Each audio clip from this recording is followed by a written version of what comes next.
The millionaire swore he needed no one, until the virgin babysitter's innocence broke all his pride. Before we explore all the details of this incredible story, tell us where you're following us from and the time. Subscribe to the channel so you don't miss a thing, and let's embark on this journey together. Some people believe that innocence is weakness. Aaliyah Moore had heard that whisper her entire life. The morning sun filtered through the tall windows of the Riverside Drive penthouse, casting golden streaks across the marble floor. 24-year-old Aaliyah moved quietly through the spacious living room, her worn canvas sneakers silent against the cold stone. In her arms, 3-year-old Camden Whitmore giggled softly, his tiny fingers tangled in her natural curls. "Aaliyah, airplane," he whispered, mindful not to wake his parents who were still sleeping in the master suite. She smiled, that same gentle expression that had carried her through years of caring for other people's children while dreaming of a family of her own. "Quiet airplane, little man," she whispered back, lifting him gently and making soft whooshing sounds. The contrast between her simple cotton dress, faded from too many washes, and the opulent surroundings never bothered her. Mrs. Whitmore's designer handbags cost more than Aaliyah's monthly rent in her tiny studio apartment in Queens, but she had long ago made peace with the different worlds she navigated daily. Camden's laughter filled the space as she carried him toward the kitchen, where she began preparing his breakfast with practiced efficiency. 2 slices of whole wheat toast, cut into triangles, fresh strawberries arranged in a smiley face, a small cup of orange juice, no pulp. These small rituals of care were where Aaliyah felt most herself, nurturing, protecting, loving without conditions. "Tell me the story about the brave princess," Camden requested, settling into his high chair. Aaliyah's hands paused over the strawberries. She had told him many stories over the past 8 months of working for his family, but this one was his favorite. It was about a princess who chose to wait for true love, who believed that some things in life were worth preserving for the right person. "Once upon a time," she began, her voice carrying the musical cadence that made Camden's eyes grow wide with wonder, "there was a princess who lived in a beautiful castle, but unlike other princesses, she had never been kissed by a prince." "Why not?" Camden asked, though he knew the answer by heart. "Because she was waiting for something special, something real." Aaliyah's own heart fluttered as she spoke the words. At 24, she was the only one among her friends who had never shared herself completely with anyone, not because she was afraid, but because she believed, despite everyone telling her she was naive, that some gifts should only be given once. The elevator chime echoed through the apartment, followed by the mechanical hum of ascending floors. Aaliyah glanced at the digital display in the kitchen. 7:47 a.m. Mrs. Whitmore had mentioned that Camden's father would be traveling this week, but perhaps his plans had changed. She continued feeding Camden, humming softly while he ate his strawberries one by one, arranging the stems in a neat line on his plate. The morning light shifted, growing brighter, and she found herself thinking about her own dreams, the small hopes she carried like secrets. A family of her own someday. A man who would see past her quiet nature to the depth of love she had to offer. A home where laughter lived in every corner. The elevator chimed again, this time stopping at their floor. Aaliyah straightened, smoothing her simple dress. Mrs. Whitmore typically slept until 9, and Mr. Whitmore was usually at his office by dawn, but the penthouse had been sold last month to a new owner, someone Mrs. Whitmore had mentioned only in passing. A businessman, wealthy, private. Heavy footsteps echoed in the marble foyer, confident and measured, not the hurried shuffle of Mr. Whitmore or the clicking heels of Mrs. Whitmore's morning routine. Camden looked up from his breakfast, strawberry juice staining his small lips. "Who's that, Aaliyah?"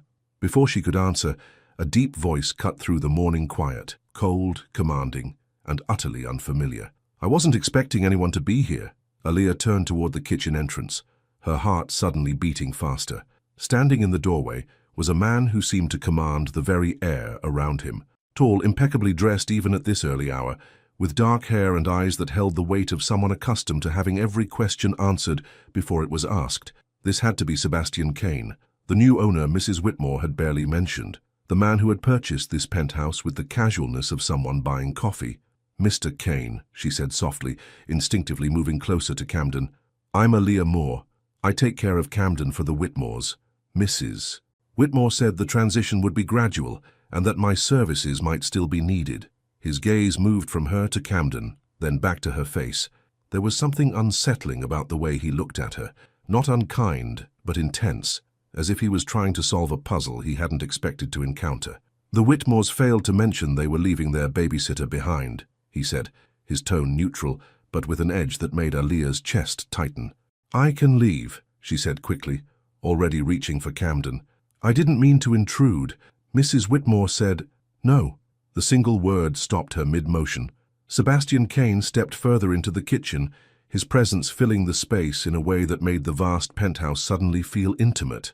Camden is my nephew, he said, and something shifted in his voice, barely perceptible, but Aaliyah caught it. Mrs. Whitmore is my late brother's wife. She didn't mention that detail, did she? Aaliyah felt the world tilt slightly. Camden wasn't just any child she cared for. He was this man's family. The complexity of the situation settled over her like morning fog. She didn't explain the full situation, Aaliyah admitted, her voice barely above a whisper. Sebastian's eyes narrowed slightly, not in anger, but in something that looked almost like curiosity. And yet, you're here, taking care of him, as if he were your own. Something in his tone made Aaliyah lift her chin, finding courage she didn't know she possessed. He is precious to me, Mr. Kane. Every child I care for becomes precious to me. For a long moment, they stared at each other across the kitchen. Camden continued eating his strawberries, oblivious to the tension crackling in the air around him. Finally, Sebastian spoke, his voice quieter than before. Mrs. Whitmore is moving to California next week. Permanently. Aaliyah's heart dropped. She had known this day would come eventually, but hearing it stated so matter-of-factly made it feel like a physical blow. And Camden will stay with me. The implications hung in the air between them. Aaliyah felt her carefully constructed world shifting, rearranging itself around this stranger who had just walked into their morning routine and changed everything. I see, she managed to say, though she saw nothing clearly at all. Sebastian Kane studied her face for another long moment, and Aaliyah had the unsettling feeling that he was reading thoughts she hadn't even formed yet. Then he said the words that would change everything. I'm going to need a nanny. The silence stretched between them like a tightrope waiting to snap. Aaliyah's hands trembled slightly as she wiped Camden's face with a paper towel, her mind racing through 1,000 questions she couldn't voice. Sebastian Kane stood motionless in the kitchen doorway, his expensive suit a stark contrast to the domestic scene before him, yet something in his posture suggested this wasn't entirely foreign territory. Uncle Bastian, Camden suddenly squealed, finally noticing the man who had been watching them. He reached his small arms toward Sebastian, strawberry-stained fingers grasping at the air. The transformation was subtle but unmistakable. Sebastian's rigid shoulders softened as he approached the high chair, and when he lifted Camden into his arms, Aaliyah caught a glimpse of something vulnerable beneath the businessman's armor. Hey, buddy, Sebastian murmured, his voice losing its edge. Did you have breakfast? Aaliyah made smiley strawberries, Camden announced proudly, pointing to his empty plate. And she told me about the princess who waits for love. Aaliyah felt heat rise to her cheeks. So of all the stories Camden could have mentioned, Sebastian's gaze found hers over Camden's head, and she saw something flicker in his dark eyes, curiosity perhaps, or amusement. The princess who waits for love? It's just a children's story, she said quietly, busying herself with clearing the breakfast dishes. About patience, Sebastian said, and it wasn't a question. Before Aaliyah could respond, Camden wiggled in his uncle's arms. Can Aaliyah stay forever? Please? She makes the best pancakes and she knows all the songs. The innocence of the request hung in the air, but Aaliyah heard the deeper longing beneath it. This little boy had already experienced too much loss. His father gone, his mother preparing to move across the country. Now he faced the possibility of losing the one consistent presence in his small world. Sebastian set Camden down carefully, his jaw tightening. Camden, why don't you go play with your blocks in the living room? Miss Moore and I need to talk. Adult talk? Camden asked with the solemnity only a 3-year-old could muster. Adult talk, Sebastian confirmed. As Camden scampered away, dragging his favorite stuffed elephant, Aaliyah felt the weight of Sebastian's attention return to her. She continued loading the dishwasher, using the mundane task to steady her nerves. You've been caring for him for 8 months, Sebastian said. It wasn't a question, but she nodded anyway. Since Mrs. Whitmore went back to work, Aaliyah confirmed. He's a wonderful child, gentle, curious. He just needs consistency, and you provide that. Again, not a question. Aaliyah finally turned to face him, surprised by the intensity of his gaze. I try to. Children need to feel safe, loved. especially children who've experienced loss. Something shifted in Sebastian's expression. His father was my younger brother. Daniel died in a car accident 14 months ago. The simple statement carried the weight of grief that Aaliyah recognized. She had seen it in Camden's occasional nightmares, in the way he sometimes called out for his daddy in his sleep. "I'm sorry," she said softly. "Camden talks about him sometimes. He says his daddy taught him to build towers with blocks." "Daniel was good with him," Sebastian admitted, his voice roughening slightly. "Better than I ever expected to be." The vulnerability in his admission surprised her. This man who commanded boardrooms and acquired penthouses spoke about a 3-year-old as if he were the more intimidating adversary. "Children don't need perfection, Mr. Kane," Aaliyah said gently. "They need presence, patience, love, things I'm not known for. Perhaps you've never had reason to develop them." Their eyes met across the kitchen, and Aaliyah felt something electric pass between them, an understanding that went beyond words. She saw past his tailored suit and commanding presence to the man who was genuinely worried about caring for his orphaned nephew. "The position," Sebastian said abruptly, returning to business mode, "live-in nanny, full-time care. The salary would be substantial." Aaliyah's breath caught. "Live-in? Camden needs stability. Familiar faces. You've already established a bond with him." Sebastian moved closer, close enough that she caught the subtle scent of his cologne, something expensive and understated. "The guest suite on the 3rd floor has been prepared. Private entrance, full amenities." Her mind reeled. She had never lived anywhere but her cramped studio apartment in Queens, taking the subway to Manhattan each morning. The idea of staying in a penthouse, of being available for Camden whenever he needed her. "What about Mrs. Whitmore?" she asked. "Leaves Sunday. Camden will need the transition to be as smooth as possible. Sunday, 4 days away. I would need to think about it," Aaliyah said, though her heart was already answering for her. "Of course." Sebastian reached into his jacket and withdrew a business card, his fingers brushing hers as he handed it to her. The brief contact sent an unexpected jolt through her system. "My number. When you decide." Camden's laughter echoed from the living room, followed by the sound of blocks tumbling across the hardwood floor. "He builds towers and knocks them down," Aaliyah said with a small smile. "Over and over. He says he's practicing being brave." "Brave?" "Like his daddy taught him. Build something even if it falls down. Build it again." Sebastian was quiet for a long moment, watching her face. "And you? What are you practicing to be brave for?" The question caught her off guard. She looked down at his business card, running her thumb over the embossed lettering. "Sebastian Kane, CEO, Kane Hospitality Group." "I'm not sure yet," she answered honestly. He studied her for another moment, and she had the strange feeling he was seeing more than she was revealing. "The offer stands," he said finally. Then more softly, "Camden needs you." As he turned to leave, Aaliyah found her voice. "Mr. Kane." He paused in the doorway. "What happens if I say yes? I mean, really happens?" Sebastian Kane looked back at her, his dark eyes holding secrets she couldn't decipher. "Then everything changes, Miss Moore. For all of us." The weight of his words settled over her as his footsteps faded down the marble hallway, leaving her alone with a decision that felt far more significant than a simple job offer, because deep in her heart, she already knew her answer, and somehow she suspected he knew it too. Some decisions are made with the mind.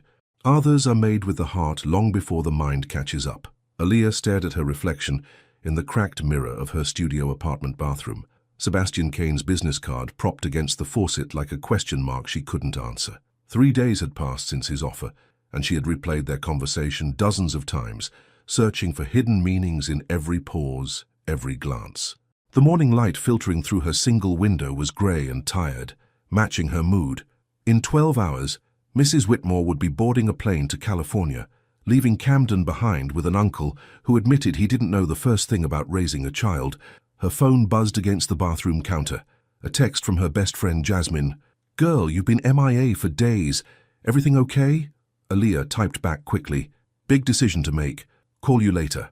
But even as she sent the message, she knew she couldn't explain this to Jasmine. How could she tell her oldest friend that she was considering moving into a penthouse with a millionaire stranger, that something about Sebastian Kane's dark eyes haunted her thoughts, that she felt pulled toward this opportunity like metal to a magnet? A knock at her door interrupted her spiraling thoughts. Aaliyah frowned, checking the time on her phone. 8:47 a.m. She wasn't expecting anyone. She opened the door to find Mrs. Whitmore standing in the narrow hallway, looking uncharacteristically nervous.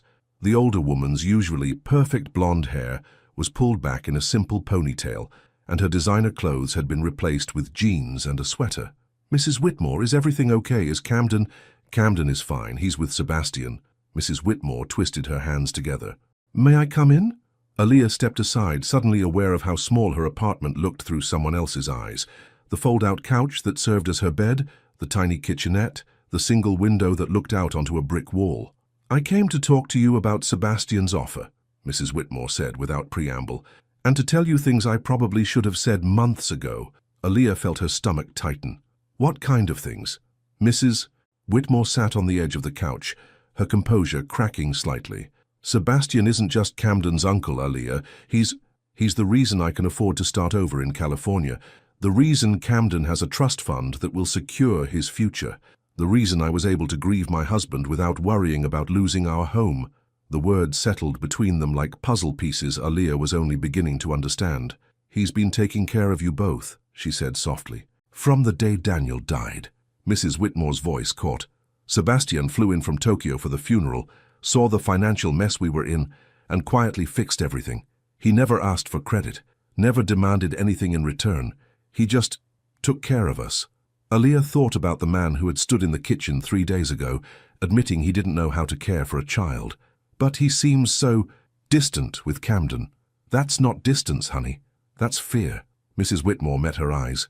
"Sebastian Kane has built an empire by never needing anyone. But Camden needs everything.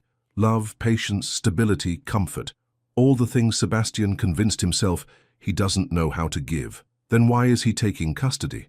Because despite what he tells himself, Sebastian is the most loyal man I've ever known. He would rather struggle to learn how to be what Camden needs than let him go into the system or with strangers." Mrs. Whitmore leaned forward. "But he can't do it alone, Aaliyah. And more importantly, he knows it." The conversation she'd had with Sebastian echoed in Aaliyah's mind. The way he'd watched her with Camden, the vulnerability she'd glimpsed beneath his composed exterior. "Why are you telling me this?" Aaliyah asked. "Because in 8 months of watching you with my son, I've never seen him happier or more secure. And because yesterday, when Sebastian thought I wasn't listening, I heard him on a phone call with his assistant, asking about pediatric therapists and child development specialists. He's terrified, Aaliyah, but he's trying." Mrs. Whitmore stood, smoothing her sweater. "The truth is, you're not just a nanny to Camden. You're his anchor. And I think you might be Sebastian's too, even if he doesn't realize it yet." After Mrs. Whitmore left, Aaliyah sat in the silence of her small apartment, turning the business card over in her hands. She thought about Camden's laugh, about the way he'd reached for his uncle with complete trust. She thought about Sebastian's admission that his brother had been better with children than he ever expected to be. But mostly she thought about the moment their eyes had met across the kitchen and the electric feeling that something significant was beginning. Her phone rang, jolting her from her thoughts. Sebastian's name appeared on the screen. "Miss Moore." His voice was as controlled as ever, but she caught an undertone of something else. Uncertainty, maybe. "Mr. Kane, Camden has been asking for you. He's having difficulty with the transition. Mrs. Whitmore leaves tonight, and he's becoming increasingly upset." Aaliyah could hear Camden crying in the background, and her heart clenched. "Is he okay?" "Physically, yes. Emotionally." Sebastian paused. "I don't know what I'm doing, Miss Moore. I've built hotels in 12 countries, but I can't figure out how to comfort a 3-year-old. The admission cost him something. She could hear it in his voice. This man who commanded boardrooms was asking for help with something infinitely more important than any business deal. "I can be there in an hour," she said, before she could second-guess herself. "And the position?" Aaliyah closed her eyes, seeing her reflection in the cracked mirror, seeing the small apartment that had been home for 2 years, seeing the life she was about to leave behind. "I'll take it," she said quietly. The silence on the other end of the line stretched for so long, she wondered if the call had dropped. "Thank you," Sebastian finally said, and those 2 words carried more weight than any contract. After she hung up, Aaliyah began packing her few belongings, her hands moving automatically while her mind raced ahead to what came next. She was about to move into a world she'd only glimpsed through Camden's stories and Mrs. Whitmore's casual mentions. But as she folded her simple dresses and placed her worn books into boxes, one thought kept returning. She wasn't just taking a job, she was walking into a story that was already changing all of them. Walking into someone else's life is like stepping into a river mid-current. You never know how deep the water runs until you're already swept away. The third-floor guest suite was larger than Aaliyah's entire apartment. Floor-to-ceiling windows overlooked Central Park, where the late afternoon sun painted the autumn leaves in shades of gold and crimson. The bedroom featured a king-size bed with crisp white linens, a sitting area with a velvet armchair, and a marble bathroom that gleamed like something from a magazine. But it was the small details that made her breath catch. Fresh white roses in a crystal vase on the nightstand, a basket of expensive toiletries, and on the mahogany desk, a framed photo she recognized, Camden building blocks with his father. Someone had thought to place a piece of familiarity in this overwhelmingly elegant space. "Aaliyah, you came back!" Camden's voice echoed from the doorway before his small body crashed into her legs, wrapping around her like a lifeline. She knelt to his level, smoothing his dark hair away from his tear-stained cheeks. "Of course I came back, sweetheart. I told you I would."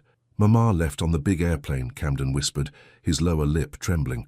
"Uncle Bastian said she'll call me, but airplanes go very far away." Aaliyah's heart broke a little more. In the span of 14 months, this little boy had lost his father, and now watched his mother disappear into the sky. "Your mama loves you very much, Camden. Sometimes grown-ups have to go places to feel better, but that doesn't mean they stop loving us. Are you going to leave too?" The question hung in the air like a prayer waiting for an answer. Aaliyah cupped his small face in her hands, looking directly into his eyes, so much like his uncle's, but without the carefully constructed walls. "I'm going to stay right here with you," she said firmly. "In fact, I'm going to sleep just down the hall. Would you like to see my new room?" Camden's eyes widened. "You live here now? Like Uncle Bastian?" "Like Uncle Bastian," she confirmed, and something in her chest fluttered at the words. They were interrupted by footsteps on the marble stairs. Sebastian appeared in the doorway, having changed from his morning suit into dark jeans and a charcoal sweater that made him look younger, more approachable. His hair was slightly mussed, as if he'd been running his hands through it. "I wasn't sure about the flowers," he said without preamble, his gaze finding the white roses. "Mrs. Whitmore mentioned you liked them, but I didn't know what kind." The fact that he had asked Mrs. Whitmore about her preferences sent an unexpected warmth through Aaliyah's chest. "They're beautiful, thank you." "Uncle Bastian got flowers for Aaliyah," Camden announced, bouncing on his toes. "Like when Daddy got flowers for Mama." An awkward silence settled over the room. Sebastian's jaw tightened almost imperceptibly, and Aaliyah saw the moment when his walls started rebuilding themselves. "It's just a welcome gesture," Sebastian said stiffly. "Professional courtesy." But Camden, oblivious to adult complications, had already moved on. "Can we have dinner together? All three of us? Like a family?" The word family seemed to echo in the elegant space, bouncing off marble and crystal before settling into the silence between the three of them. Aaliyah watched Sebastian's face carefully, seeing the war between longing and self-protection playing out in his dark eyes. "I usually eat in my office," Sebastian said finally. "But not tonight," Aaliyah said gently, surprising herself with her boldness. "Tonight Camden needs routine, stability. That means dinner at the table, bath time at 7, and bedtime stories." Sebastian studied her face, and she had the strange feeling he was measuring her somehow. "You're quite decisive for someone who's been here less than an hour. Children need structure, Mr. Kane, especially children who've experienced trauma." "Sebastian," he said quietly. "Excuse me? Call me Sebastian. If you're going to live here, if you're going to be—" He paused, searching for words. "Part of this, then we should dispense with formalities." The shift felt significant, like crossing an invisible threshold. "Sebastian," she repeated, and his name felt different on her tongue than she'd expected. Warmer, more intimate. "Yay! Sebastian and Aaliyah!" Camden clapped his hands. "Now we can have family dinner." Neither adult corrected him this time. Dinner was an exercise in careful navigation. The formal dining room had been set for 3, though Sebastian looked distinctly uncomfortable at the head of the mahogany table. Camden chattered throughout the meal, filling the silences with stories about his day and questions about everything from why airplanes flew so high to whether Uncle Sebastian knew how to make pancakes. "I don't cook," Sebastian admitted when Camden asked about breakfast plans. "Aaliyah makes the best pancakes in the whole world," Camden declared with the certainty only a 3-year-old could possess. "She puts blueberries in them, and they look like little smiles." "Smiley pancakes," Sebastian repeated, and Alia caught something almost like amusement in his voice. "I could teach you," she offered impulsively, then immediately regretted it. "I mean, if you wanted to learn. For Camden." Sebastian's gaze met hers across the table. "I think I need teaching." There was challenge in his voice, but also something else. Curiosity, maybe, or invitation. "I think everyone can learn something new," she said carefully. "Even billionaires?" Camden piped up, though he pronounced it billionaires. Sebastian's lips twitched, especially billionaires. After dinner, Alia supervised Camden's bath, while Sebastian retreated to his office. She could hear the low murmur of his voice through the walls, business calls that stretched into the evening, the sound of a man more comfortable with spreadsheets than bedtime routines. But when she tucked Camden into his race car bed and began reading Good Night Moon, Sebastian appeared in the doorway. He didn't enter the room, just stood there listening as she read about the quiet old lady whispering hush. "Good night, nobody. Good night, mush," she read softly, and Camden's eyelids grew heavy. "Good night, Alia," Camden whispered as she kissed his forehead. "Good night, sweetheart." "Good night, Uncle Bastian," Camden called to the figure in the doorway. "Good night, Camden," Sebastian said, his voice rougher than usual. As they walked down the hallway together, their footsteps muffled by the expensive carpet, Sebastian spoke quietly. "He's never settled that easily for me." "Children sense when adults are comfortable," Alia said. "The more at ease you become with bedtime routines, the easier they'll be for him." They paused outside her door, the space between them charged with something Alia couldn't quite name. Up close, she could see the fine lines around Sebastian's eyes, the way his expensive cologne couldn't quite mask the scent of stress and exhaustion. "Thank you," he said simply, "for today, for saying yes. Thank you for trusting me with him." Sebastian's gaze searched her face in the dim hallway lighting. "I have a confession to make, Alia." Her heart skipped at the way he said her name, like he was testing how it felt. "What kind of confession?" "I've never lived with anyone before. Not like this. I don't know the rules." The admission hung between them, vulnerable and honest. Alia felt something shift in her chest, a recognition of the man beneath the businessman's armor. "Neither have I," she admitted. They stood there for a moment longer, the silence filled with possibility and uncertainty in equal measure. "Well then," Sebastian said finally, his voice carrying a hint of something that might have been a smile, "I suppose we'll figure it out together." As Alia closed her bedroom door behind her, she realized that somewhere between dinner and bedtime stories, the dynamic had shifted. They weren't just employer and employee anymore, but what they were becoming. That was a question neither of them was ready to answer. The most dangerous moments are the quiet ones, when walls come down and hearts forget to guard themselves. Alia woke to the sound of muffled voices drifting up from the kitchen below, one high and excited, the other deep and clearly frustrated. She checked her phone. 6:23 a.m. Camden was an early riser, but Sebastian usually left for the office before dawn. She pulled on her robe and padded barefoot down the marble stairs, following the scent of something burning, and Camden's increasingly worried chatter. "It's okay, Uncle Bastian. Alia says mistakes are just practice." "This isn't practice, Camden. This is a disaster." Alia reached the kitchen doorway and stopped, taking in the scene before her. Sebastian stood at the massive Viking stove, his usually immaculate hair disheveled, wearing dark jeans and a white dress shirt with the sleeves rolled up. The marble countertops were dusted with flour, an overturned mixing bowl dripped batter onto the floor, and smoke curled from what had once been pancakes in the pan. Camden sat at the breakfast bar in his dinosaur pajamas, chin propped on his hands, watching his uncle with the fascination of someone witnessing a scientific experiment gone wrong. "We wanted to surprise you," Camden announced when he spotted Alia. "Uncle Bastian said he could make smiley pancakes, but they don't look very happy." Sebastian turned at the sound of Camden's voice, and Alia felt her breath catch. His shirt was unbuttoned at the collar, revealing a glimpse of tanned skin, and there was flour in his dark hair. But it was the expression on his face that made her heart skip, a mixture of embarrassment and determination that made him look younger, more human. "I may have overestimated my culinary abilities," he said dryly, turning off the burner and surveying the damage. "Just a little," Alia said, unable to hide her smile as she stepped into the kitchen. "What exactly were you trying to make?" "Smiley blueberry pancakes," Camden replied before Sebastian could answer. "But Uncle Bastian forgot the smiles, and I think he forgot some other things too." Sebastian ran a hand through his flour-dusted hair. "I followed the recipe exactly. I don't understand what went wrong."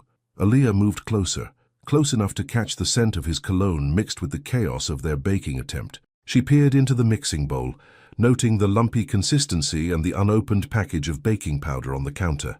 "Cooking isn't like running a business," she said gently. "It's not about following instructions perfectly. It's about feeling your way through it." "I don't do feeling my way," Sebastian said, his jaw tightening slightly. "I do research, planning, execution. That's why the pancakes are sad," Camden observed with 3-year-old wisdom. "They need feelings." Despite himself, Sebastian's lips twitched. "Feelings. Here," Aaliyah said, reaching for a clean mixing bowl. "Let me show you." She was acutely aware of Sebastian watching her every movement as she measured ingredients, her hands working from memory rather than strict measurement. Cooking is about intuition. You add a little more milk when the batter feels too thick, a pinch more salt when something tastes flat. "That's not very scientific," Sebastian observed, moving to stand beside her. His proximity made her pulse quicken. "No," she agreed, adding vanilla extract with practiced ease. "It's about trust, trusting your senses, trusting the process. Things I'm not good at."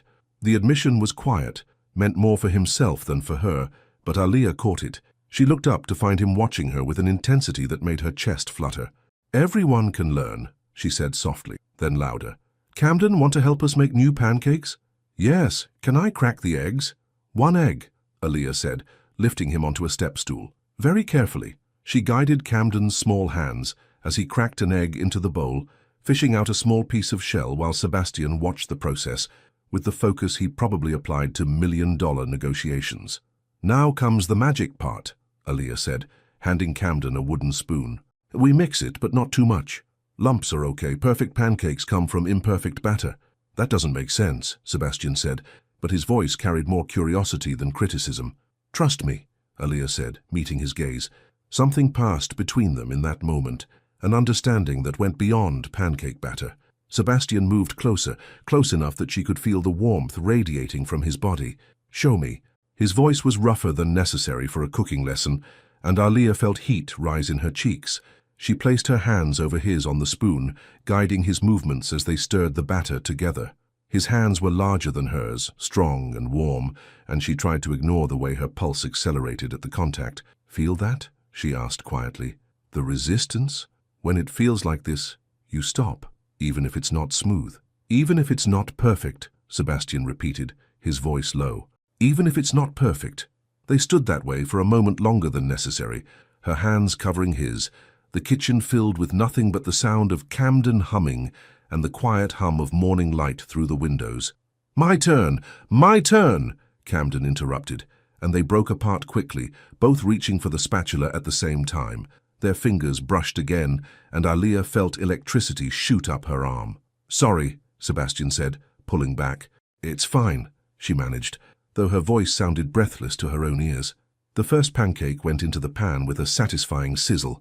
Aaliyah added 3 blueberries in a triangle for eyes and nose, then drew a curved line with batter for a smile. "See?" she said to Camden. "Happy pancakes." "Uncle Bastien, you try the next one," Camden commanded. Sebastian took the ladle with the seriousness of someone accepting a court document. His first attempt at a smiley face resulted in something that looked more like abstract art, but Camden clapped enthusiastically. "It's beautiful, Uncle Bastien. It looks like a friendly monster." "A friendly monster," Sebastian repeated, and this time he did smile, a real smile that transformed his entire face. They cooked in comfortable rhythm after that, Sebastian gradually relaxing as he got the hang of the process.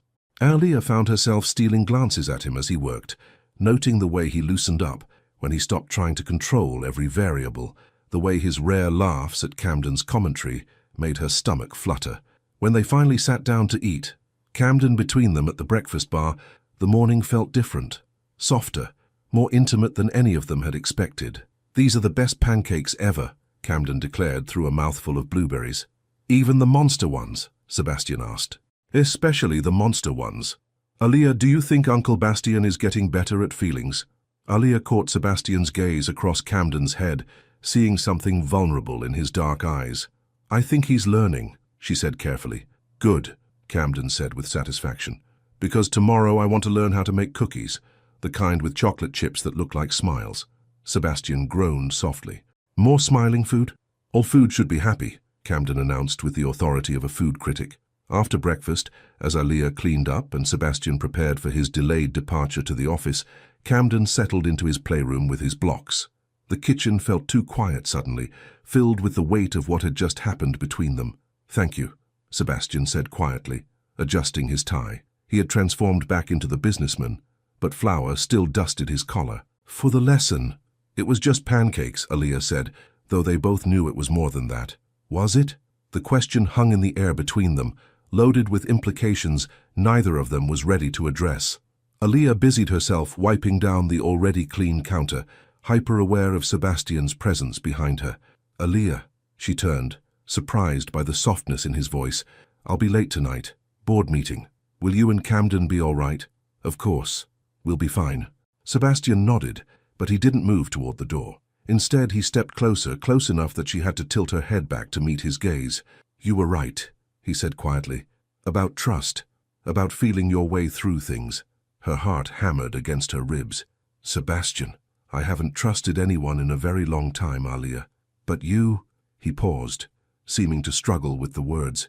"You make it seem possible." Before she could respond, he was gone, leaving her alone in the kitchen with the lingering scent of his cologne and the echo of words that changed everything. Because somewhere between flour fights and smiley pancakes, Sebastian Kane had just admitted he was beginning to trust her, and that terrified her, almost as much as the realization that she was beginning to trust him too. Sometimes the heart breaks open at exactly the moment it's learning to trust again. The call came at 2:47 a.m., jolting Aaliyah from sleep with its sharp electronic cry. She reached for her phone, disoriented, expecting to see Sebastian's name. He had warned her about late business calls. Instead, the screen showed unknown number. "Hello?" she whispered, padding to her window overlooking the city lights.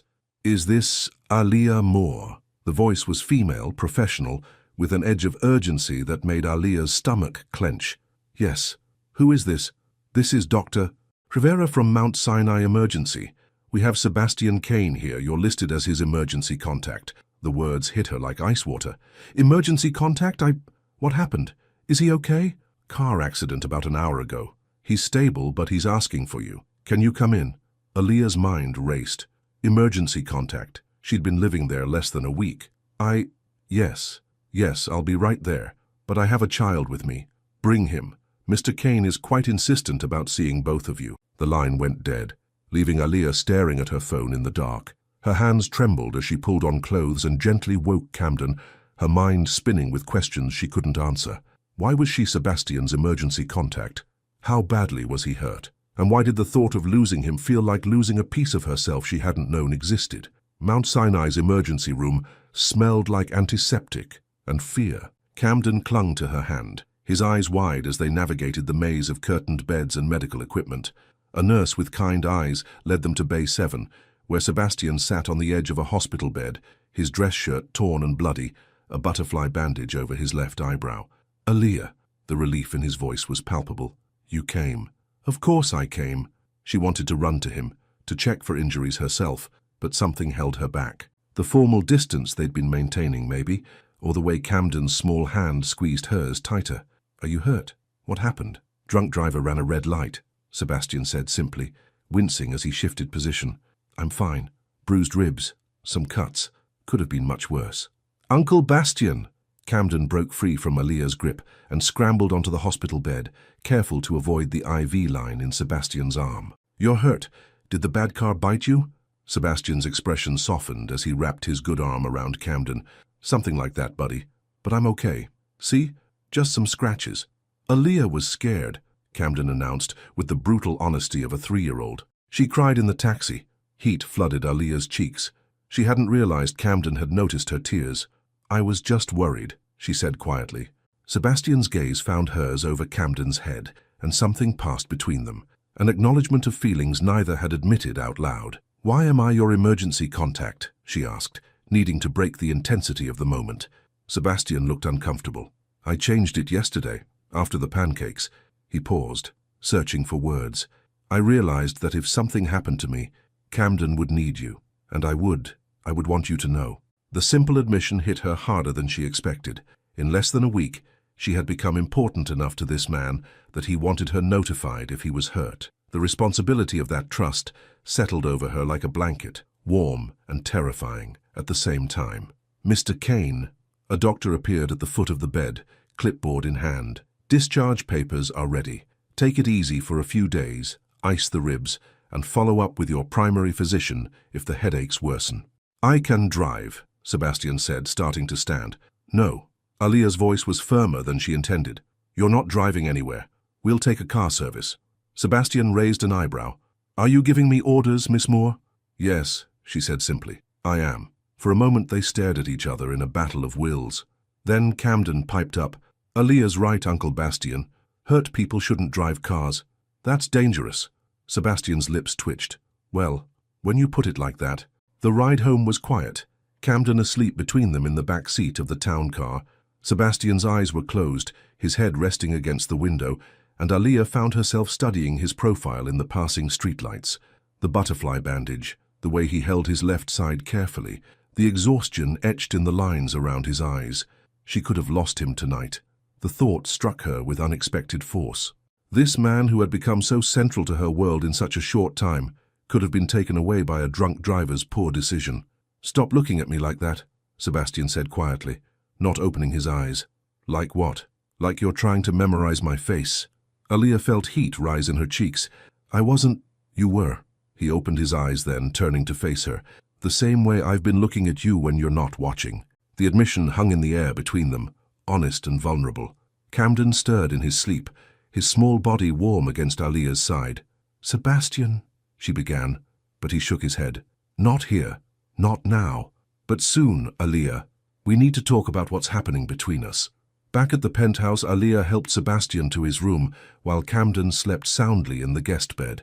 She had never been in Sebastian's private space before, and she tried not to stare at the masculine elegance of it.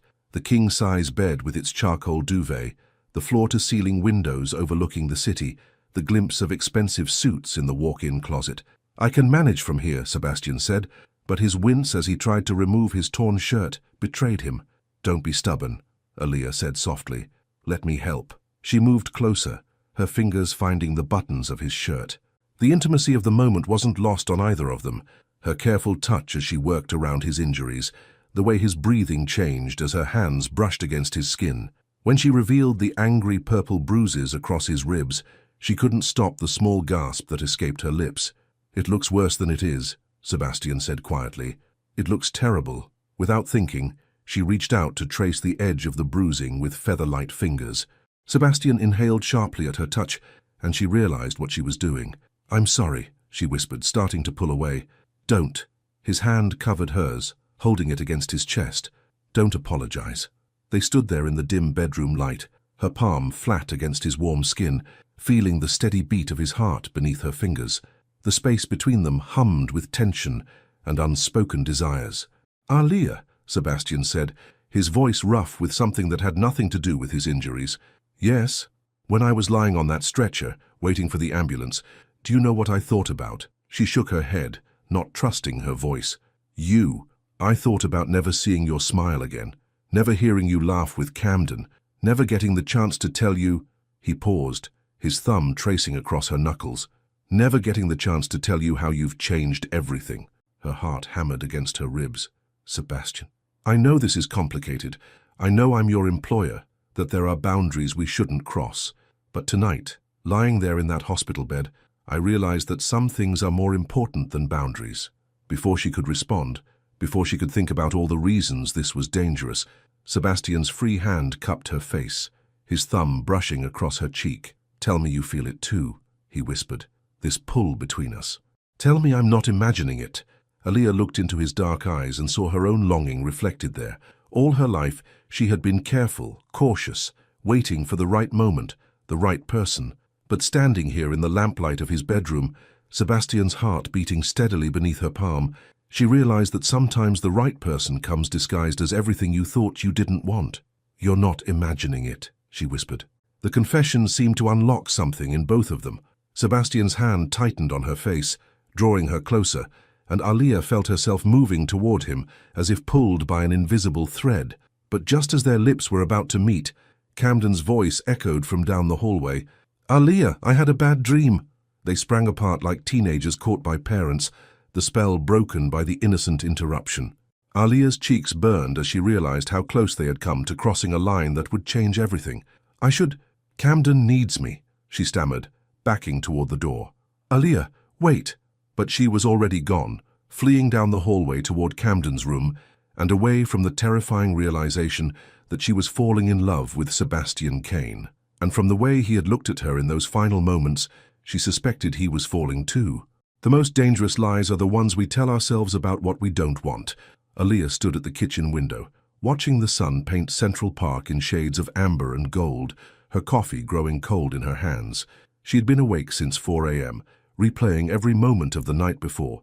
Sebastian's admission, the feeling of his heart beating beneath her palm, the way his eyes had darkened just before Camden's voice shattered the spell between them. She touched her lips unconsciously, imagining what it would have felt like if Camden hadn't interrupted, if she had allowed herself to cross that line that had seemed so clear just a week ago and now felt as fragile as morning mist. Footsteps on the marble stairs made her turn. Sebastian appeared in the kitchen doorway, moving carefully, but dressed for work in a perfectly pressed charcoal suit.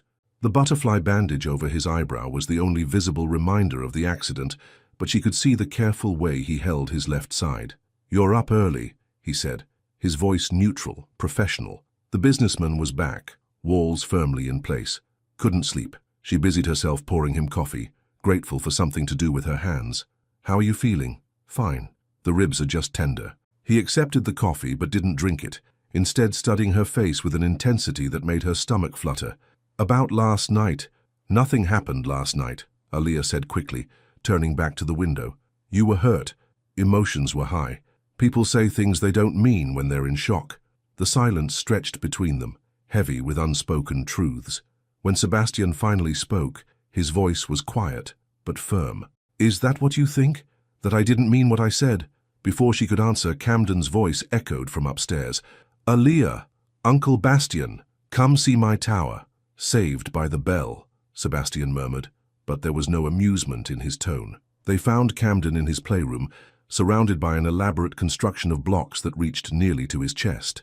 His face beamed with pride as he gestured to his creation.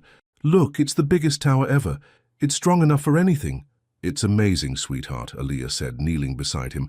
"Tell me about it." "This part is where Uncle Bastian lives." Camden pointed to the top section. "And this part is where you live. And this part down here is where I live. We're all in the same tower." Aaliyah felt her cheeks warm, aware of Sebastian watching them from the doorway. That's a lovely tower, Camden." "But the best part," Camden continued, carefully placing one more block on top, "is that it doesn't fall down when bad things happen, because we all hold it up together." The innocent words hit Aaliyah like a physical blow. This little boy, who had lost his father and watched his mother leave, was building them into a family with blocks and hope. The responsibility of that trust, the fragility of the happiness he was constructing, made her chest tighten. "Camden," Sebastian said, stepping into the room, "I have to go to work soon. Will you be good for Aaliyah today? Can we make cookies? The smiley ones?" "If Aaliyah doesn't mind teaching another cooking lesson," Sebastian said, his gaze finding hers. "I don't mind," she said softly, though the thought of another intimate kitchen scene made her pulse quicken. "Good." Sebastian knelt carefully beside Camden, wincing slightly. "And Camden, thank you for taking care of me last night." "You were very brave." Camden puffed up with pride. "Daddy said boys have to take care of their families." "Your daddy was right." After Sebastian left for the office, with strict instructions to call if he felt dizzy or nauseous, Aaliyah tried to lose herself in Camden's routine. They played with blocks, read stories, and eventually made their way to the kitchen for the promised cookie lesson.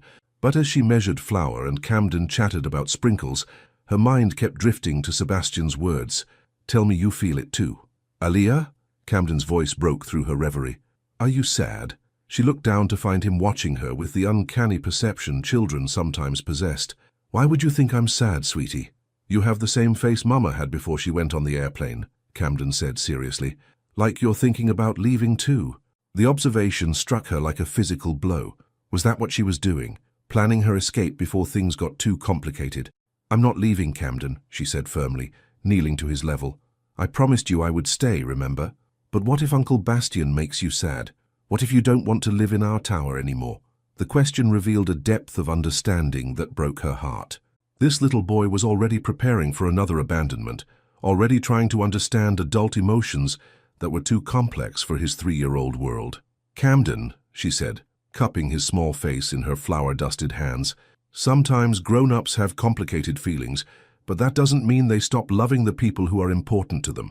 Do you love Uncle Bastian?" The question hung in the air like a butterfly, beautiful, fragile, impossible to catch. Thalia felt her heart stutter as she searched for an answer that was both honest and appropriate. "I care about your uncle very much," she said carefully, "and I care about you. That's not going to change." Camden nodded solemnly, then brightened. "Good, because I think Uncle Bastian loves you too. He smiles different when you're here." Before Alia could ask what he meant, the elevator chimed. She glanced at the kitchen clock. 2:15 p.m. Sebastian wasn't supposed to be home for hours. "Alia," Sebastian's voice echoed from the foyer, tight with something that sounded like anger. She and Camden made their way to the living room, where Sebastian stood holding a manila envelope, his jaw clenched. He had loosened his tie, and his usually perfect hair looked like he'd been running his hands through it. "What's wrong?" Alia asked. "I need to ask you something," Sebastian said, his voice carefully controlled. "And I need you to be completely honest with me." The formal tone sent alarm bells ringing in her head. "Of course." Sebastian opened the envelope and withdrew a photograph, holding it out to her. "Do you know this man?" Alia's blood turned to ice. The photograph showed her having coffee with Marcus Webb, a journalist she'd dated briefly 2 years ago. But more importantly, Marcus worked for one of New York's most notorious gossip magazines. "That's Marcus," she said quietly. We went out a few times. But Sebastian, I haven't seen him in over a year." "This photo was taken yesterday," Sebastian said, his voice like steel. "While I was in the hospital. My security team brought it to my attention an hour ago." The implication hit her like a slap. "You think I called him? You think I told him about your accident?" "I think," Sebastian said carefully, "that it's quite a coincidence that a gossip journalist just happens to run into my son's nanny the day after I end up in the emergency room." Camden looked between them with growing confusion. "Why are you using angry voices?" "Camden, go play in your room for a few minutes," Alia said, not taking her eyes off Sebastian. "Grown-up talk." After Camden reluctantly left, Alia turned back to Sebastian, hurt and anger warring in her chest. "You really think I would sell information about your family to a tabloid?" "I think," Sebastian said, his businessman's mask firmly in place, "that people do unexpected things for money. And Marcus Webb offered quite a substantial amount for details about my personal life." "How do you know what he offered?" "Because he called my office this morning, claiming to have an inside source about my secret family situation." Sebastian's eyes were cold, distant. Imagine my surprise when he mentioned details only someone living in this house would know. Alia felt the room tilt. "What details?" "Camden's nightmares, my cooking disasters, the fact that I changed my emergency contact." Sebastian's voice dropped to barely above a whisper. "Very specific, very personal details, Alia." The accusation hung between them like a sword. Alia felt everything they had built, the trust, the growing intimacy, the possibility of something beautiful, crumbling around her feet. "I didn't tell him anything," she said, her voice shaking. "Sebastian, you have to believe me. I would never—" "Then explain the photograph." "I can't," she admitted, and saw something die in his eyes. I can't explain why he was there, but I swear to you, I never spoke to him about you or Camden or anything that happens in this house." Sebastian studied her face for a long moment, and she could see him weighing her words against the evidence. The fact that he had to think about it, that her word wasn't enough, cut deeper than any accusation. "I want to believe you," he said finally. "But you don't." "I don't know what to believe." The admission hung between them, honest and devastating. Alia felt tears prick her eyes but refused to let them fall. She had spent her whole life being careful, being trustworthy, building a reputation based on integrity. To have it questioned now by the man she was falling in love with felt like losing a piece of herself. "Then I guess we have a problem," she said quietly. Sebastian's expression softened slightly. "Alia, no." She held up a hand, needing distance before she said something she couldn't take back. "You've made your position clear. You think I'm capable of betraying your trust for money. There's not much more to discuss." "That's not what I said. It's what you meant." They stared at each other across the living room, the space between them feeling like an ocean. Everything that had been building between them, the stolen glances, the almost kiss, the growing intimacy, lay in ruins around their feet. "I need some air," Aaliyah said, her voice steady despite the chaos in her chest. "I'll take Camden to the park." As she turned to leave, Sebastian's voice stopped her. "For what it's worth," he said quietly, "I hope I'm wrong." Aaliyah paused in the doorway, but didn't turn around. "So do I," she whispered. "Because if you're not, we've both lost something we can never get back." The hardest part about falling isn't the impact. It's the moment you realize there's no one there to catch you. Central Park buzzed with afternoon life around them, but Aaliyah felt isolated in a bubble of hurt and confusion. Camden ran ahead on the playground, his laughter a stark contrast to the storm clouds gathering in her chest. She sat on a bench, phone in hand, staring at Marcus Webb's contact information. She hadn't spoken to him in over a year. Their brief relationship had ended amicably enough. He was charming but superficial, more interested in networking than genuine connection. Nothing like Sebastian, whose intensity both thrilled and terrified her. Her phone rang, startling her from her thoughts. Marcus's name flashed on the screen. "Don't answer it," she whispered to herself, but her finger moved to accept the call before she could think better of it. "Aaliyah Moore," Marcus's smooth voice filled her ear. "Beautiful as ever, I see." Her blood ran cold. "You've been watching me. Just happened to be in the neighborhood yesterday. Couldn't help but notice you looked troubled. Everything all right in paradise?" "What do you want, Marcus?" "Same thing I've always wanted. A good story. And honey, the story about Sebastian Kane's mysterious live-in situation is worth a fortune." His voice turned calculating. "Word is he's got quite the domestic setup going on. Single father, gorgeous nanny, penthouses, and secrets. My readers eat that stuff up." Aaliyah's grip tightened on the phone. "I don't know what you're talking about." "Come on, Aaliyah.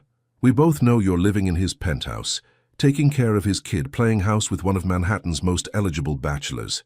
Marcus's laugh was cold. "Question is, are you going to help me tell the story, or do I have to get creative with my sources?" "There is no story. There's always a story, and if you won't talk to me willingly—" He paused, letting the threat hang in the air. "Well, let's just say I have other ways of getting information. Ways that might be less flattering to everyone involved." The line went dead, leaving Aaliyah staring at her phone with shaking hands. The conversation confirmed what Sebastian suspected, but it also revealed something worse. Marcus was digging whether she cooperated or not. "Aaliyah!" Camden's voice cut through her panic. "Push me on the swings." She forced a smile and pocketed her phone, but her mind raced as she pushed Camden higher and higher. Marcus had photographed her yesterday, which meant he'd been following her. For how long? What else had he seen? "You look sad again," Camden observed, his small hands gripping the swing chains tightly. "Just thinking, sweetheart." "About Uncle Bastian?" The perceptiveness of children never ceased to amaze her. "Something like that." "He's sad too," Camden said matter-of-factly. "He was making his angry phone voice when we left." Aaliyah's chest tightened.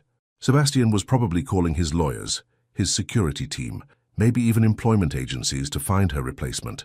The thought of leaving Camden, of walking away from the family they'd been building, made her physically nauseous. By the time they returned to the penthouse, the afternoon sun was casting long shadows across the marble floors. The silence that greeted them felt different, heavier, more final. Sebastian's briefcase sat by the elevator, suggesting he'd come home early again. "Uncle Bastian," Camden called out, running toward the living room. "We fed the ducks, and Aaliyah taught me about cloud shapes." Aaliyah followed more slowly, finding Sebastian standing by the floor-to-ceiling windows, his back to them. He'd changed from his suit into dark jeans and a grey sweater, but his posture remained rigid. "Did you have a good time at the park?" he asked Camden without turning around.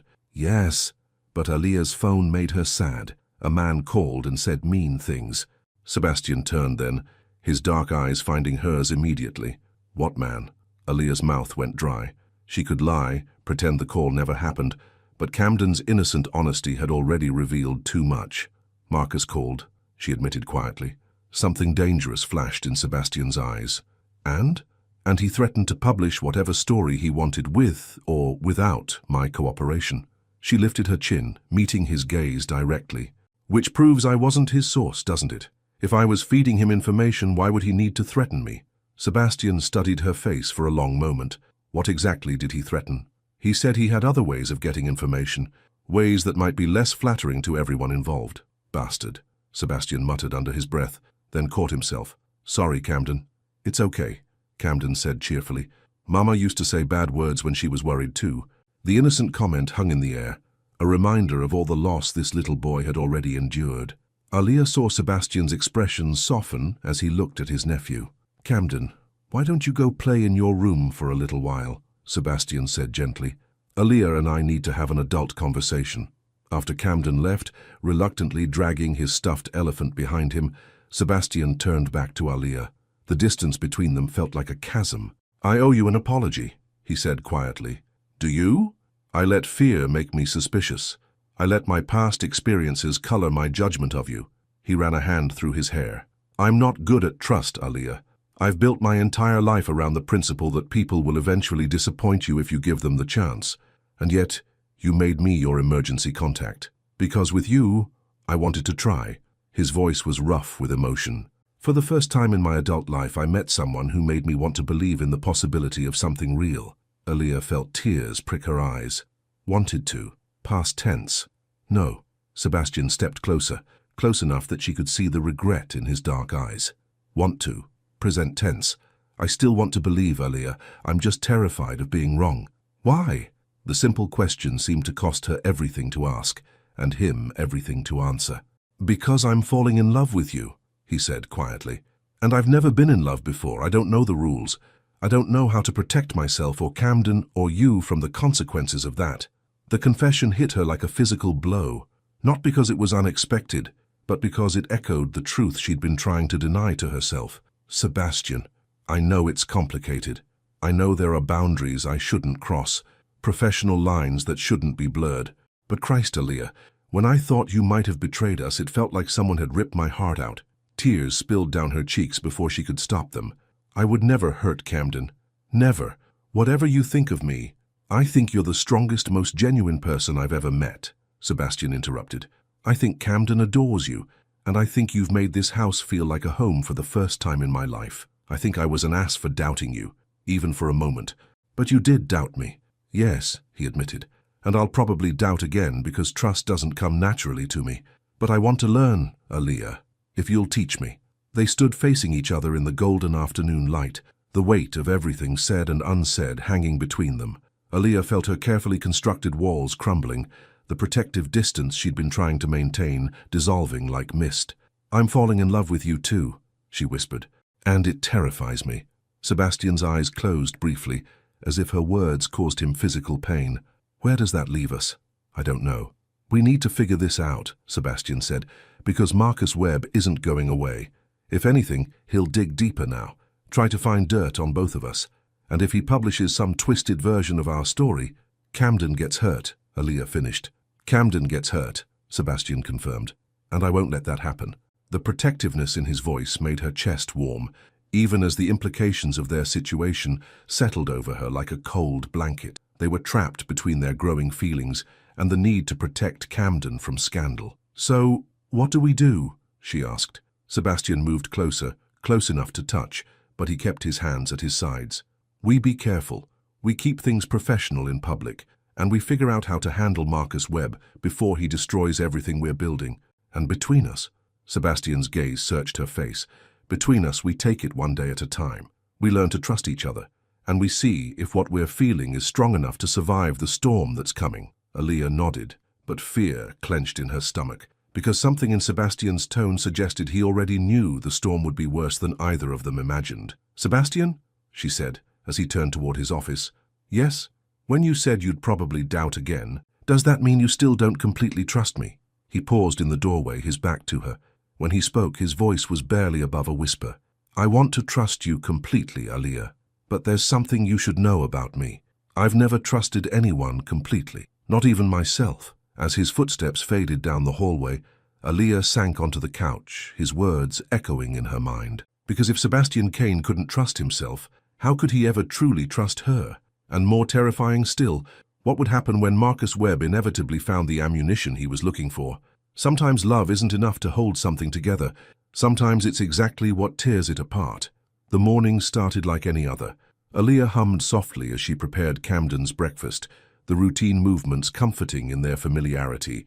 3 days had passed since her confrontation with Sebastian, 3 days of careful politeness and stolen glances, of sleeping just down the hall from the man she loved but couldn't touch. Sebastian appeared in the kitchen doorway, already dressed for work, his dark suit immaculate despite the exhaustion evident in his eyes. They had been dancing around each other like cautious strangers, both afraid to shatter the fragile peace they'd constructed. "Good morning," he said quietly, accepting the coffee she offered. "Morning." Their fingers brushed as she handed him the cup, and she felt the familiar jolt of electricity that had been torturing them both. "Mama Aaliyah," Camden's voice broke the tension as he scrambled into the kitchen in his superhero pajamas. "Look, I lost a tooth." The innocent words hit Aaliyah like a physical blow. "Mama." Camden had never called her that before. "Oh, sweetheart," she said, kneeling to examine his gap-toothed grin. "That's wonderful. The tooth fairy will definitely visit tonight." "Will she bring money?" Camden asked, bouncing with excitement. "She might," Aaliyah said, glancing up to find Sebastian watching them with an unreadable expression. "I'll make sure she does," Sebastian said softly, and something in his voice made Aaliyah's chest tighten. The morning routine continued, but the word "mama" hung in the air between them like a promise and a threat. As Sebastian prepared to leave for work, his phone buzzed with an incoming call. His expression darkened as he read the caller ID. "I have to take this," he said, stepping into the hallway. Aaliyah couldn't make out the words, but she could hear the tension in Sebastian's voice rising. When he returned to the kitchen, his face was pale. "That was my head of security," he said quietly. "Marcus Webb published his story. It goes live online in an hour." The words hit her like ice water. "What story? He doesn't have any real information." "He doesn't need real information," Sebastian said grimly. "He has photos, speculation, and enough half-truths to spin whatever narrative he wants." Camden looked between them with growing confusion. "What's wrong? Why do you both look scared?" Before either could answer, Sebastian's phone rang again, then Aaliyah's, then the penthouse landline. The storm Marcus had threatened was breaking over them with devastating force. "Don't answer," Sebastian said, but it was too late. The damage was already done. Sebastian's assistant called next, her voice tight with professional strain. "Sir, we've had 17 media requests in the past 20 minutes. The story is trending on social media. I think you need to see this." Sebastian's tablet materialized as if from nowhere, his fingers moving across the screen with practiced efficiency. When he found the article, his jaw clenched so tightly Aaliyah could see the muscle jumping. "What does it say?" she whispered. Sebastian turned the tablet toward her, and Aaliyah felt the world tilt on its axis. The headline screamed, "Billionaire's Secret Family, Sebastian Kane's Hidden Life with Mysterious Live-In Lover and Child." The article was worse than she'd imagined. Marcus had woven together photos of her with Camden at the park, shots of Sebastian's penthouse, and carefully worded speculation that painted her as a gold-digging opportunist who had seduced her way into a wealthy man's home. The piece implied that Camden was Sebastian's biological son, born from a secret relationship, and that Aaliyah was now positioning herself to become the next Mrs. Kane. Every private moment they'd shared, every genuine feeling, was twisted into something sordid and calculating. "This is a disaster," Sebastian said quietly, sinking into a chair. "My board is probably in emergency session as we speak.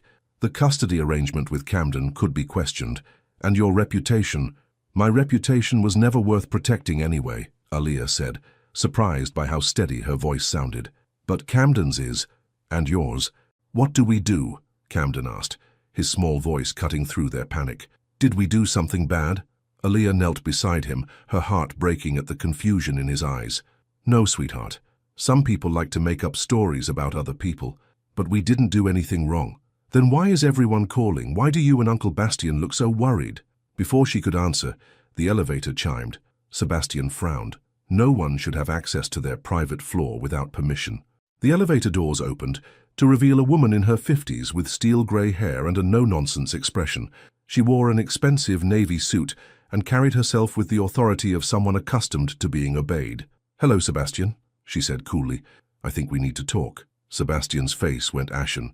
"Mother, what are you doing here?" Aaliyah's stomach dropped. Sebastian had mentioned his mother exactly once, describing her as complicated. The way she was looking at Aaliyah suggested the complication was about to get much worse. I'm here because my son is splashed across every gossip site in America, apparently living in sin with his employee while caring for his dead brother's child. Victoria Kane's voice could have frozen fire. The family lawyers are concerned about the custody arrangement. The board is concerned about the company's reputation, and I am concerned about what this scandal will do to the Kane name. Mrs. Kane, Aaliyah began, but Victoria's sharp gaze silenced her. Miss Moore, isn't it? The nanny who's managed to insert herself quite thoroughly into my family's business. Victoria's smile was all teeth and no warmth. How convenient that you were available when Sebastian needed help with Camden. How fortuitous that you happened to be young, attractive, and presumably naive enough to seem innocent in all this. That's enough, Sebastian said sharply, moving to stand beside Aaliyah. Aaliyah has done nothing wrong. This situation isn't her fault, isn't it? Victoria pulled out her own tablet, scrolling through what appeared to be a thorough background report.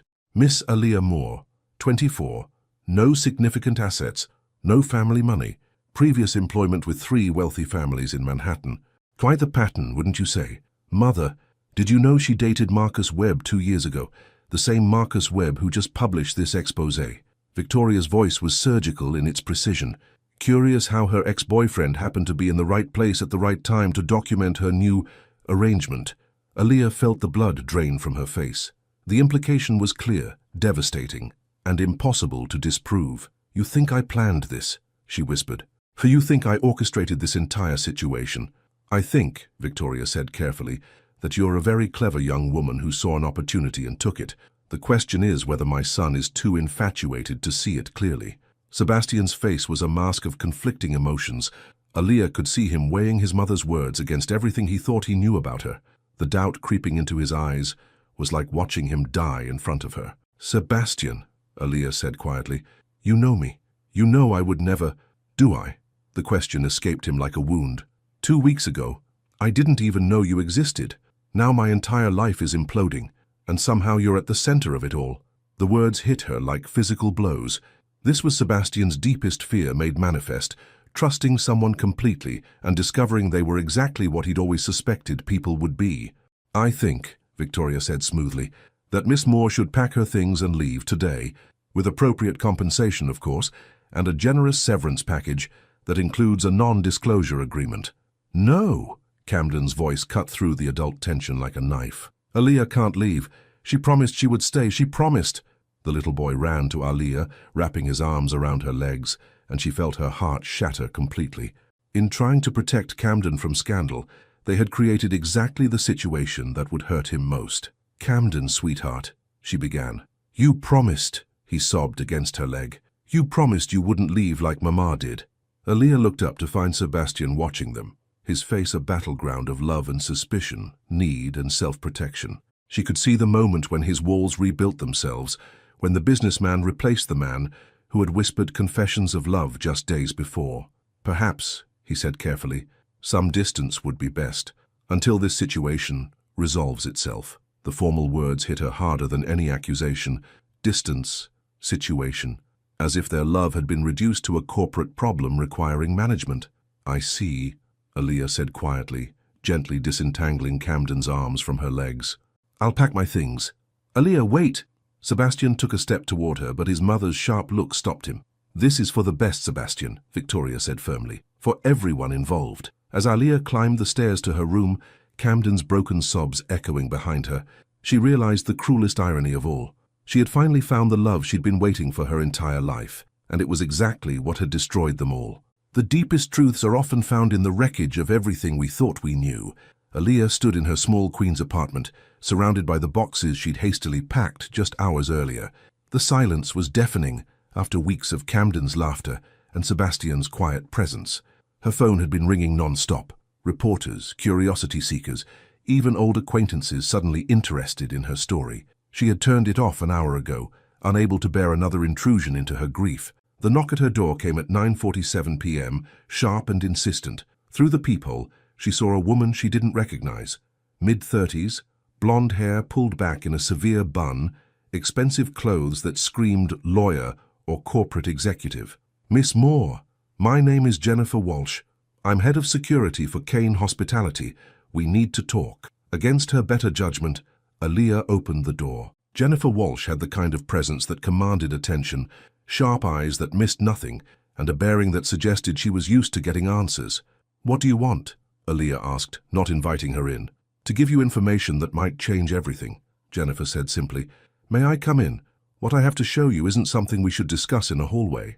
Aaliyah hesitated, then stepped aside. Jennifer entered the small apartment, her gaze taking in the sparse furnishings and packed boxes with professional assessment. "You didn't waste any time leaving," Jennifer observed. "I wasn't given much choice." Jennifer nodded grimly. "That's what I thought. Miss Moore, I've been investigating the Marcus Webb situation since the first photo surfaced. What I've discovered, well, let's just say someone has been playing a very long game." She opened her tablet, pulling up a series of documents and photographs. "Tell me, when exactly did you start dating Marcus Webb 2 years ago? I don't see how that's relevant. Please, it's important." Aaliyah thought back to that brief, forgettable relationship. "It was October, I think. October 2 years ago. We met at a coffee shop in Midtown. He said he was a freelance writer working on lifestyle pieces." "And he approached you?" "Yes. He said I had an interesting face, asked if he could buy me coffee." The memory felt tainted now, knowing what Marcus was capable of. "Why?" Jennifer swiped to a new document on her tablet. "Because October 2 years ago was exactly 1 month after Sebastian's brother Daniel died, and Marcus Webb wasn't working on lifestyle pieces. He was already being paid by a consortium of Sebastian's business rivals to find dirt on the Kane family." The words hit Aaliyah like a physical blow. "That's impossible. Marcus and I dated for 2 months. It was completely normal." "Was it?" Jennifer pulled up another document. "Did he ask a lot of questions about your work, about the families you cared for? Did he seem particularly interested when you mentioned working for wealthy Manhattan families?" Aaliyah's stomach turned as memories flooded back. Marcus had been curious about her job, asking seemingly innocent questions about her employers, their homes, their routines. At the time, she'd thought he was just showing interest in her life. "You think he targeted me?" she said quietly. "I think Marcus Webb has been building a file on Sebastian Kane for 2 years, waiting for the right opportunity. When Sebastian's name came up in connection with custody of his nephew, Marcus activated his contingency plan." Jennifer swiped to another screen. But that would mean he's been tracking your employment, your movements, possibly even orchestrating your meeting with Mrs. Whitmore. The Whitmores didn't just randomly find your name through an agency, Miss Moore. They were specifically directed to you by someone who knew Marcus had a connection to you." Aaliyah sank onto her couch, the implications crashing over her like waves. "He used me. For 2 years he used me. And more importantly," Jennifer continued, "someone paid him to do it. The question is who?" Before Aaliyah could respond, Jennifer's phone buzzed. She glanced at it, her expression growing grim. "We need to go, now." "Go where?" "To the Kane penthouse. There's something happening that you need to see." The ride back to the penthouse felt surreal. Aaliyah stared out the window at the city lights, trying to process everything Jennifer had told her. If Marcus had been manipulating her from the beginning, if someone had orchestrated her entire connection to Sebastian's family, who would do this? She asked quietly. Jennifer's jaw tightened. Someone with a lot to gain from Sebastian's downfall. Someone who knew exactly which pressure points to target. The elevator ride to the penthouse felt endless. When the doors opened, Aaliyah could hear raised voices from the living room, Sebastian's deep tones clashing with his mother's sharp responses, and another voice she didn't recognize. "Absolutely no evidence to support these ridiculous accusations. The evidence is sitting in front of you, Victoria." The unfamiliar voice was male, older, with the kind of authority that came from decades of wielding power. "Your son's judgment has been compromised by his infatuation with this girl. The board has serious concerns." Jennifer motioned for Aaliyah to stay in the foyer as she approached the living room. "Mr. Kane, I have the information you requested." The voices stopped abruptly. Aaliyah heard footsteps, then Sebastian's voice, rough with exhaustion. "What did you find?" "Everything," Jennifer said simply. "Miss Moore, you can come in now." Aaliyah entered the living room to find Sebastian standing by the windows, his hair disheveled, and his usually perfect appearance showing signs of stress. Victoria Kane sat rigidly on the white sofa, while an older man in an expensive suit occupied the armchair, undoubtedly a member of Sebastian's board. Sebastian's eyes found hers immediately, and she saw a war of emotions playing across his face. Relief, regret, and something that might have been hope. "Aaliyah," he said quietly. "Jennifer told me about Marcus. About the investigation. Show them, Jennifer said, handing Sebastian her tablet. Sebastian's expression grew darker as he scrolled through the documents. 2 years. He's been planning this for 2 years. But that's not the worst part, Jennifer said grimly. Show them the financial records. Sebastian's face went ashen. He looked up at the older man in the armchair, his expression a mixture of betrayal and rage. Richard, you funded this. The man, Richard, shifted uncomfortably. Sebastian, you have to understand. Your brother's death changed you. You became reckless, emotional. The board felt intervention was necessary. You hired a tabloid journalist to destroy my personal life because you thought I was too emotional. Sebastian's voice was deadly quiet. We hired someone to document your poor judgment. The goal was to present evidence to remove you from active leadership until you could think clearly again. We never anticipated it would go this far. You never anticipated I would fall in love, Sebastian said, his gaze finding Aaliyah's. You never anticipated that someone might actually care about Camden and me, not for our money, but for who we are. Victoria Kane had gone pale. Richard, please tell me you didn't. Marcus Webb was paid to infiltrate Miss Moore's life 2 years ago, Jennifer said, her voice cutting through the tension. He was instructed to build a relationship with her, gather information about her employment patterns, and wait for an opportunity to create a scandal.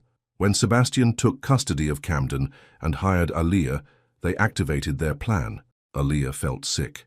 Everything Marcus and I had, it was all fake. He never cared about me at all. No, Sebastian said firmly, moving toward her. But everything we have is real. Everything Camden feels for you is real. The way you've changed our lives, the love you've brought into our home, none of that was part of anyone's plan. Sebastian, Richard said desperately, you have to see reason.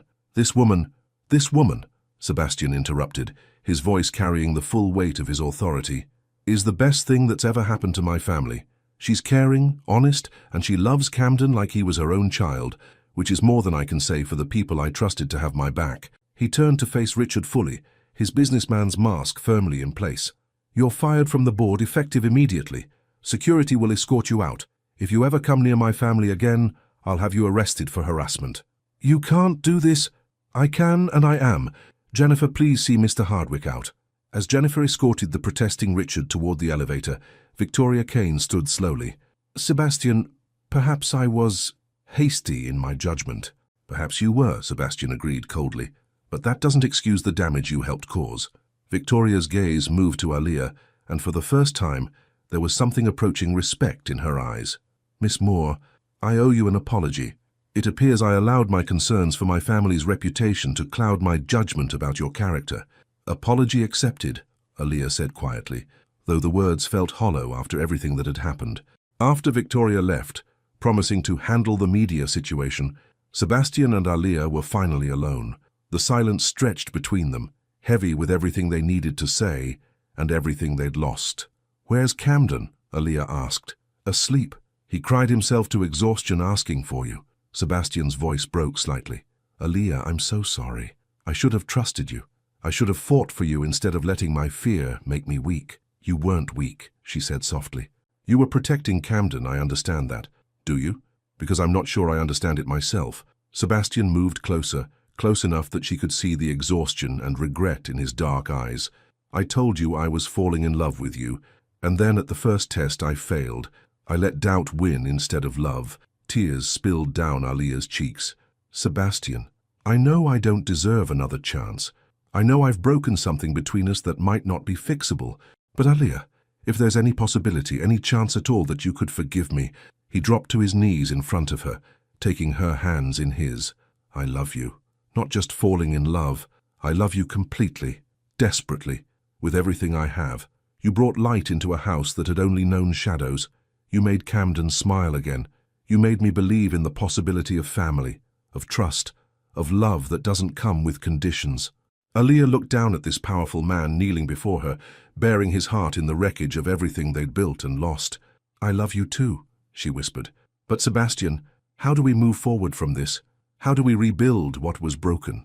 Together, he said simply. One day at a time, one act of trust at a time, one moment of choosing love over fear. He squeezed her hands gently. Marry me, Aaliyah. The words hung in the air between them, impossible and perfect at the same time. That's not a proposal, she said through her tears. That's a prayer. Then let me do this right, Sebastian said, reaching into his jacket pocket. But before he could continue, Camden's sleepy voice drifted from the stairway. Aaliyah, did you come home? And in that moment, looking at the little boy who had called her mama, at the man who had learned to love despite his fear, Aaliyah realized that some prayers are answered not with perfection, but with the courage to choose love anyway. 1 year later, love doesn't erase the scars, it teaches them to tell a different story. The morning sun streamed through the kitchen windows of their new home in Greenwich, Connecticut, painting everything in shades of gold and possibility. Aaliyah stood at the stove, humming softly as she flipped pancakes, smiley ones naturally, while the sound of laughter drifted in from the backyard. Through the window, she could see Sebastian chasing 4-year-old Camden around the swing set they'd installed last month, both of them covered in dirt from their archaeological expedition in the garden. Sebastian's expensive suits had been replaced by worn jeans and t-shirts on weekends, his transformation from untouchable businessman to devoted father complete in all the ways that mattered. "Mama Aaliyah," Camden's voice called from the sliding door. "Uncle Daddy says breakfast smells like heaven." Uncle Daddy. It was Camden's own creation, a title that perfectly captured Sebastian's role in his life. Uncle by blood, father by choice, protector by love. The adoption papers had been finalized 3 months ago, making Sebastian legally what he had always been emotionally, Camden's dad. "Tell Uncle Daddy that heaven includes orange juice and fresh strawberries," Aaliyah called back, unable to stop smiling. Even after a year, the simple domesticity of their life together still felt like a miracle. Sebastian appeared in the doorway, Camden perched on his shoulders, both of them grinning with the satisfaction of a morning well spent. Sebastian's hair was mussed, his t-shirt had a suspicious dirt stain, and he had never looked more handsome. "Good morning, Mrs. Kane," he said, his voice carrying the same warmth it held every time he said her new name. "Good morning, Mr. Kane," she replied, rising on her tiptoes to kiss him as Camden giggled above them. "Yuck, grown-up kisses," Camden announced, but his smile suggested he didn't mind the affection as much as he pretended. Sebastian lifted Camden down and moved to stand behind Aaliyah at the stove, his arms circling her waist as he watched her work. "Need help with anything?" "Just keep me company," she said, leaning back against his chest. "Tell me about your archaeological discoveries." "Well," Sebastian said seriously, "Camden and I have determined that our backyard was once inhabited by dinosaurs, pirates, and possibly space aliens." "All at the same time?" Aaliyah asked with mock surprise. "Obviously," Camden chimed in, settling at the breakfast table. "That's why it's the best backyard ever." As they sat down to eat, Aaliyah caught Sebastian's eye across the table and saw the same wonder there that she felt every morning. Not wonder at their success or their beautiful home, or even their happiness, but wonder at the simple fact that they had found each other at all. The journey to this moment hadn't been easy. The scandal had taken months to fully die down. Marcus Webb had been arrested for fraud and harassment, and Sebastian's board had undergone a complete restructuring. But through it all, they had chosen each other, daily, deliberately, with the kind of intentional love that grows stronger under pressure. "So," Sebastian said, cutting into his smiley pancakes, "what's on the agenda for today?" "The farmer's market," Camden announced, "and then the bookstore. And then, can we visit Grandma Victoria?" Aaliyah's relationship with Sebastian's mother had evolved slowly, built on mutual respect and their shared love for Camden and Sebastian. Victoria Kane was still formidable, still occasionally sharp-tongued, but she had proven capable of growth in ways that had surprised them all. "Grandma Victoria is coming here for dinner," Sebastian reminded Camden, "along with Aunt Jasmine and Uncle Drew." Aaliyah smiled at the mention of her best friend and her new husband. Jasmine had been one of Aaliyah's bridesmaids, tearfully declaring that she had never seen her best friend glow the way she did when Sebastian looked at her. "And after dinner?" Camden asked hopefully. "After dinner you have a bath and bedtime stories," Aaliyah said firmly, though her tone was gentle. "Will you tell me the story about the princess who waited for love?" Aaliyah's heart clenched with remembered emotion. "If you want. But this time, tell me the part about how she found her prince and they built a castle together, with a little boy who got to be their son." Sebastian's hand found hers across the table, their fingers interlacing with the ease of long practice. Some fairy tales, it turned out, did come true, just not in the way anyone expected. After breakfast, as they prepared for their day, Sebastian pulled Aaliyah aside in their bedroom.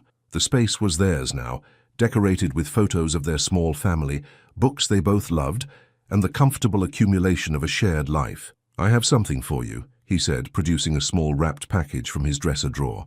"It's not my birthday," Aaliyah protested, but she was already unwrapping it with the curiosity he loved about her.